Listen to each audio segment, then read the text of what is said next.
Thank you for joining us this morning. Last night, on President Trump's orders, U.S. Central Command conducted a precision strike in the middle of the night against 3 nuclear facilities in Iran, Fordo, Natanz, and Isfahan, in order to destroy or severely degrade Iran's nuclear program. And as the chairman of the Joint Chiefs will demonstrate, it was an incredible and overwhelming success. The order we received from our commander-in-chief was focused, it was powerful, and it was clear. We devastated the Iranian nuclear program. It's worth noting the operation did not target Iranian troops or the Iranian people. For the entirety of his time in office, President Trump has consistently stated for over 10 years that Iran must not get a nuclear weapon. Full stop. Thanks to President Trump's bold and visionary leadership and his commitment to peace through strength, Iran's nuclear ambitions have been obliterated.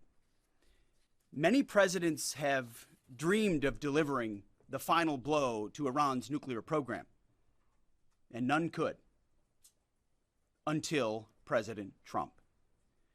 The operation President Trump planned was bold and it was brilliant, showing the world that American deterrence is back. When this president speaks, the world should listen.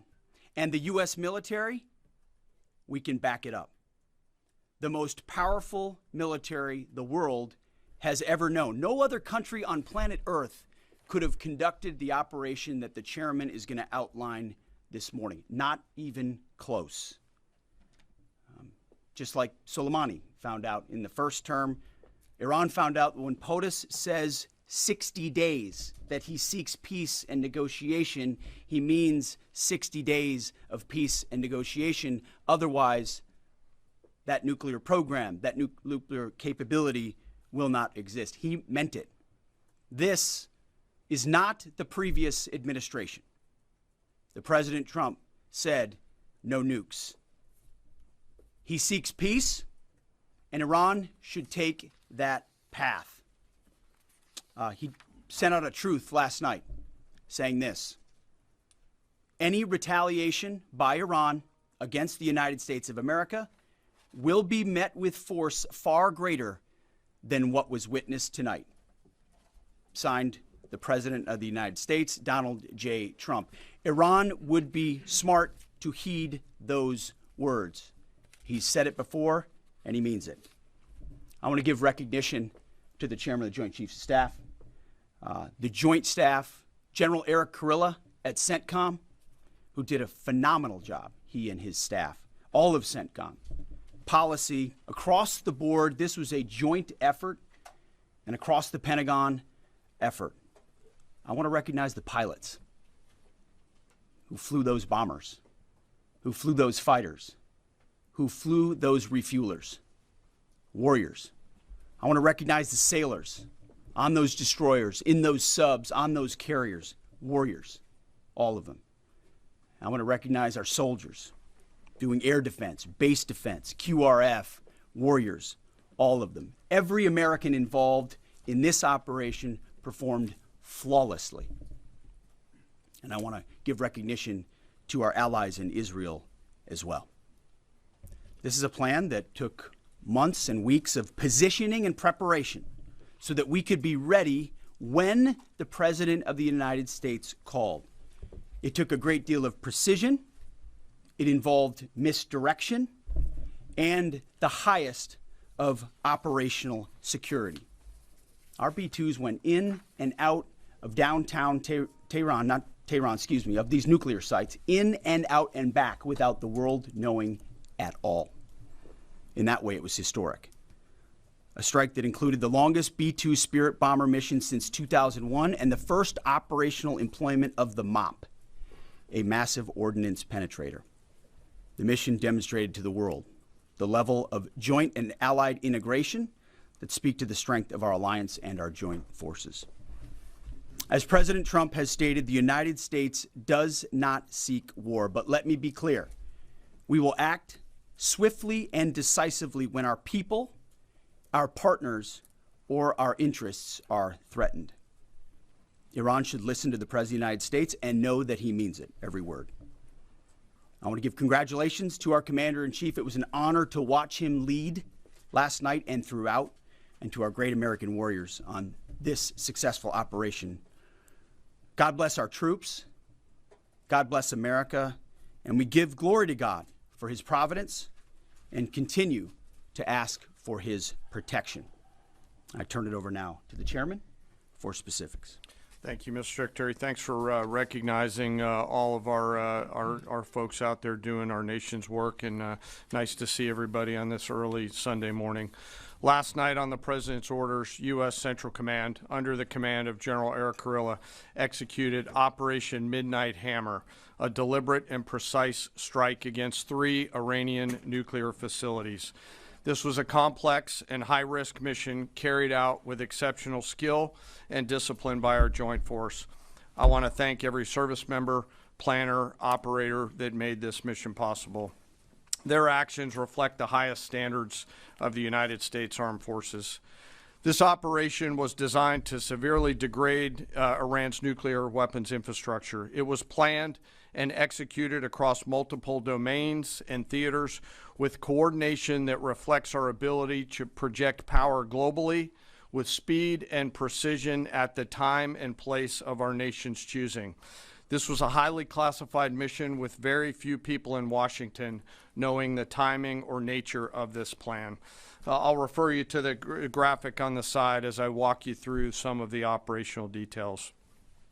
At midnight Friday into Saturday morning, a large B-2 strike package comprised of bombers launched from the continental United States. As part of the plan to maintain tactical surprise, part of the package proceeded to the west and into the Pacific as a decoy, a deception effort known only to an extremely small number of planners and key leaders here in Washington and in Tampa.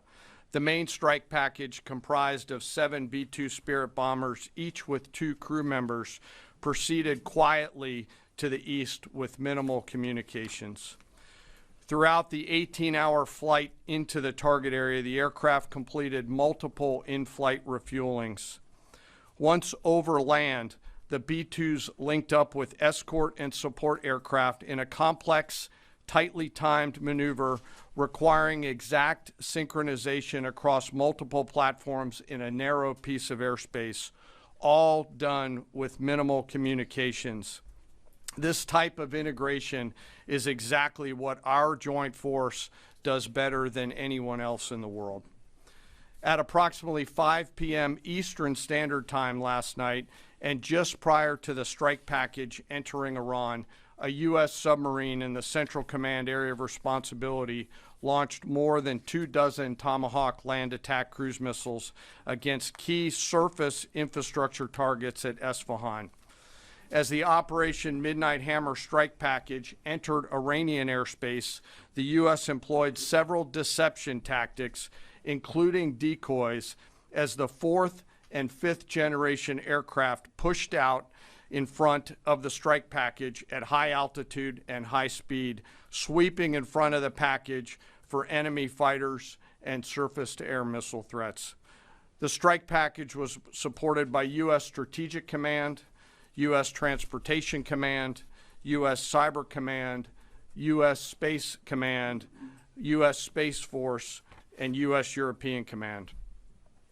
As the strike package approached Fordo and Natanz, the U.S. protection package employed high-speed suppression weapons to ensure safe passage of the strike package, with fighter assets employing preemptive suppressing fires against any potential Iranian surface-to-air threats. We are currently unaware of any shots fired at the U.S. strike package on the way in. At approximately 6:40 p.m. Eastern Standard Time, 2:10 a.m. Iran time, the lead B-2 dropped 2 GBU-57 massive ordnance penetrator weapons on the first of several aim points at Fordo. As the President stated last night, the remaining bombers then hit their targets as well, with a total of 14 MOPs dropped against 2 nuclear target areas. All 3 Iranian nuclear infrastructure targets were struck between 6:40 p.m. and 7:05 p.m.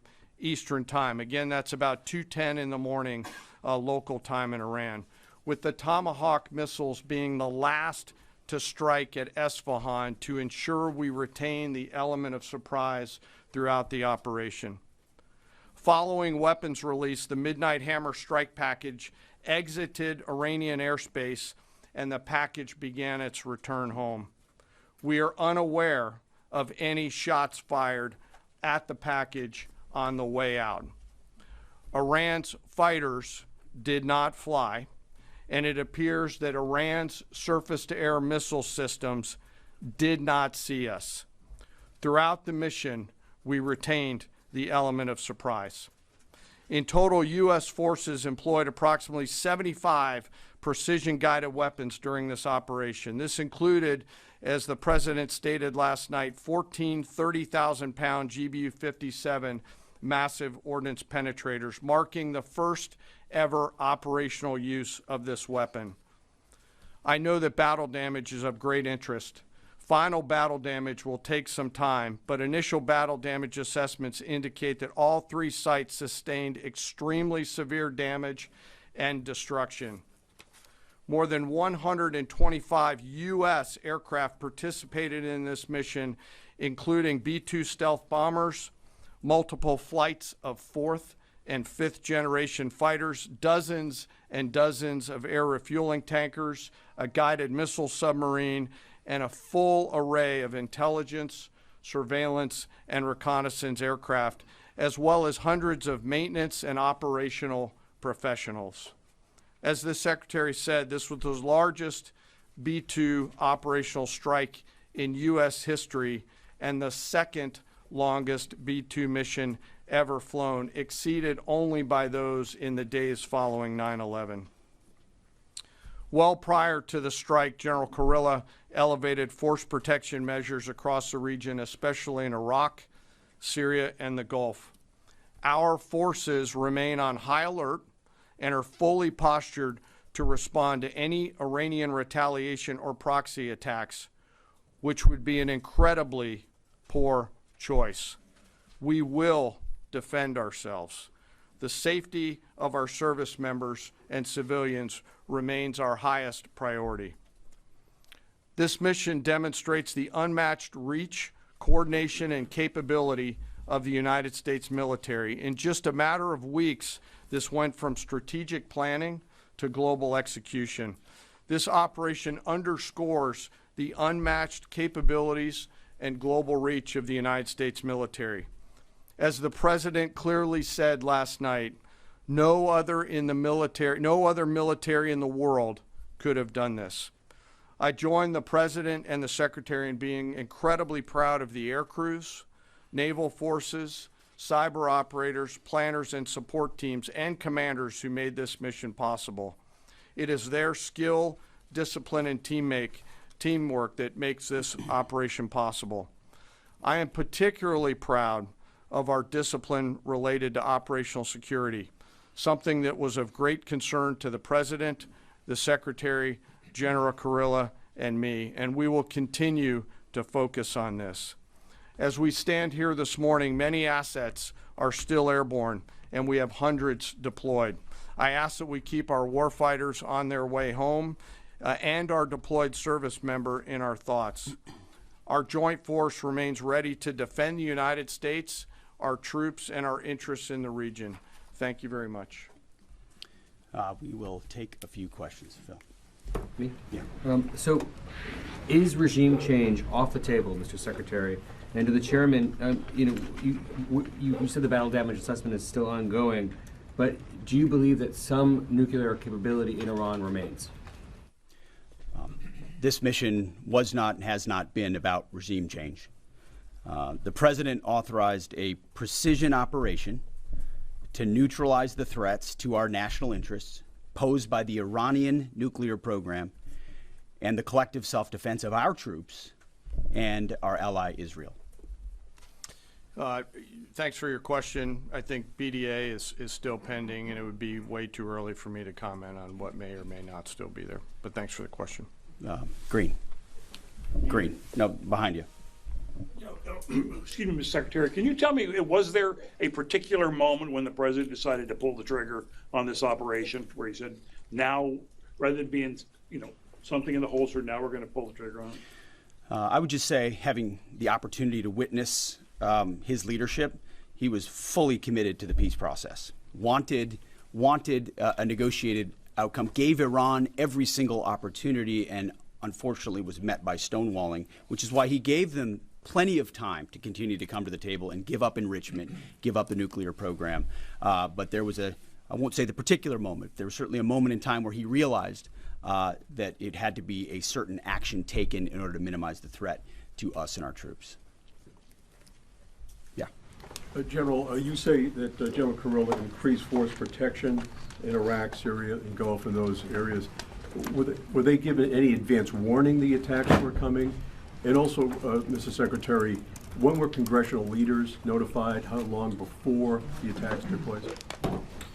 Sir, to your first question, the risk has clearly been rising over the last few weeks in the region. Based on that, and not a particular awareness of this operation, we've made smart decisions to minimize the risk to U.S. forces in the region. So they were given no advance warning? No, sir. And congressional? They were notified after the planes were safely out. Well, we complied with the notification requirements of the War Powers Act. After the attacks, they were notified? They were immediately thereafter. Yes. Thank you, Secretary. Two quick questions. Do you believe you completely destroyed Iranian nuclear program? And how about Iranian ballistic missiles? Your ally Israel always saying that is biggest threat. And second question is very important. What will be your next step if Iran or militias under Iranian influence in the region attack U.S. interests or allies in the region? And you can chime in on this too, Mr. Chairman. The battle damage assessment is ongoing, but our initial assessment, as the chairman said, is that all of our precision munitions struck where we wanted them to strike and had the desired effect, which means especially in Fordo, which was the primary target here, we believe we achieved destruction of capabilities there. Ultimately, wherever it may be, whether it's in Iraq or Syria or bases in the Gulf, as the president said, it would be, as the chairman said, it would be a very bad idea for Iran or its proxies to attempt to attack American forces. Yes. Thank you, Mr. Secretary. Regarding retaliations, Iran and North Korea are cooperating on nuclear and missile development. Do you think there is a possibility that Iran, North Korea, and the other forces, such as China, will join forces to retaliate against the United States? Well, unfortunately, because of the policies under the previous administration, we drove those countries together, and ultimately that creates a challenging environment. For this particular operation, the focus is on Iran and Iranian nuclear capabilities. That's our focus here, is to not just say that they can't have, but President Trump has said from over 20 years, frankly, Iran cannot have a nuclear weapon. And ultimately, he decided this is the moment, given their stonewalling, when direct military action had to be taken to prevent that from happening. Yes. Thank you very much. General Caine, I understand OPSEC, I respect OPSEC. Can you say at all what security procedures are being taken to protect U.S. troops in Iraq and elsewhere in the Middle East? And Secretary Hegseth, as a global war on terrorism veteran, what do you say to veterans who may be concerned the U.S. is getting into another open-ended war in the Middle East over weapons of mass destruction? Thanks, sir, for the question. I won't comment on what force protection measures are being taken in the region. What I will say is we're being proactive and not reactive, and being very thoughtful about ensuring that we do all that we can to protect our forces out there. And I would just say, as the president has directed and made clear, this is most certainly not open-ended. It doesn't mean it limits our ability to respond. We will respond if necessary. The most powerful military in the world is postured and prepared to defend our people. But what the president gave us, as I said, was a focused, powerful, and clear mission on the destruction of Iranian nuclear capabilities. Those were the targets. That's what was struck. That's what was overwhelming. That's what was overwhelming. That's what the Iranian regime needs to understand, as the president put out last night. He wants peace. There needs to be a negotiated settlement here. We ultimately demonstrated that Iran cannot have a nuclear capability. That is a very clear mission set on this operation. Yes, hold on. Yes, right there. Thank you, Mr. Secretary. Question for the Secretary and the Chairman. How was this strike coordinated with the Israelis on a strategic level, militarily, and on a tactical level? Was there any direct Israeli military participation in this operation? Well, I would say certainly Israel had an incredible military success, especially at the beginning and ongoing, in degrading Iranian capabilities, in degrading Iranian launchers, MRBMs. It's been incredible to watch what our ally Israel has been able to do. And there certainly have been conversations. I mean, General Kurilla at CENTCOM has worked closely in the defense of Israel for many years. And part of this operation was the defense of Israel and the ongoing defense of Israel. But as it pertains to this strike, this was U.S. operated and U.S. led. We took advantage of some of the preparatory work that's been done over the past week and a half in terms of axis of approach. I won't get into the particulars, but as the Secretary said, it was a U.S. strike. We made sure we were not in the same piece of airspace and sky. Aside from that, that was the extent of it. We'll take a couple more. Yeah, right there. Question to the Secretary first. Are you concerned whatsoever now about the reaction from U.S. allies given the strike, particularly those in the Gulf? And to the Chairman, if I may, I understand you don't want to speak to specific assets and force protection measures, but do you anticipate at least having to bring in any further assets from other theaters to aid in force protection over the coming days? We certainly understand the challenges of allies in the region, and we have been respectful and in working in collaboration with them as it pertains to basing and sensitivities there. Ultimately, they've got a lot of assets and people in those locations also where American troops are co-located. So that's a consideration of ours. We've been in close consultation with them, and we appreciate the support that we have got. Thanks for the question on sort of the global picture. And as you know, that's one of my jobs, is to look globally at the entire range of challenges. We are always carefully considering our force posture around the world and then offering options to the Secretary and to the President. I won't comment on any future things, but the American people should know that we carefully consider those moves around the world and try to modulate as needed our force structure in the region. Absolutely. Yeah, right here. Thank you. What communications are being sent to the Iranians right now, and is there any possibility of diplomacy now or in the coming days? I can only confirm that there are both public and private messages being directly delivered to the Iranians in multiple channels, giving them every opportunity to come to the table. They understand precisely what the American position is, precisely what steps they can take to allow for peace, and we hope they do so. Yes. The president may not want an open-ended conflict. The Iranians may disagree. Are you prepared for a protracted war? Well, anything can happen in conflict. We acknowledge that. But the scope of this was intentionally limited. That's the message that we're sending. With the capabilities of the American military nearly unlimited. So Iran, in that sense, has a choice. But we've made it very clear to them, this is nuclear sites, this is nuclear capabilities, this is the line that the president set, and we set that back. Now is the time to come forward for peace. But I think one of the takeaways from this as well is the unprecedented level of ongoing cooperation. I can't speak highly enough of the chairman and his staff and General Kurilla in CENTCOM, what they've done to look around the corner, to pre-position, to understand how an operation like this comes together.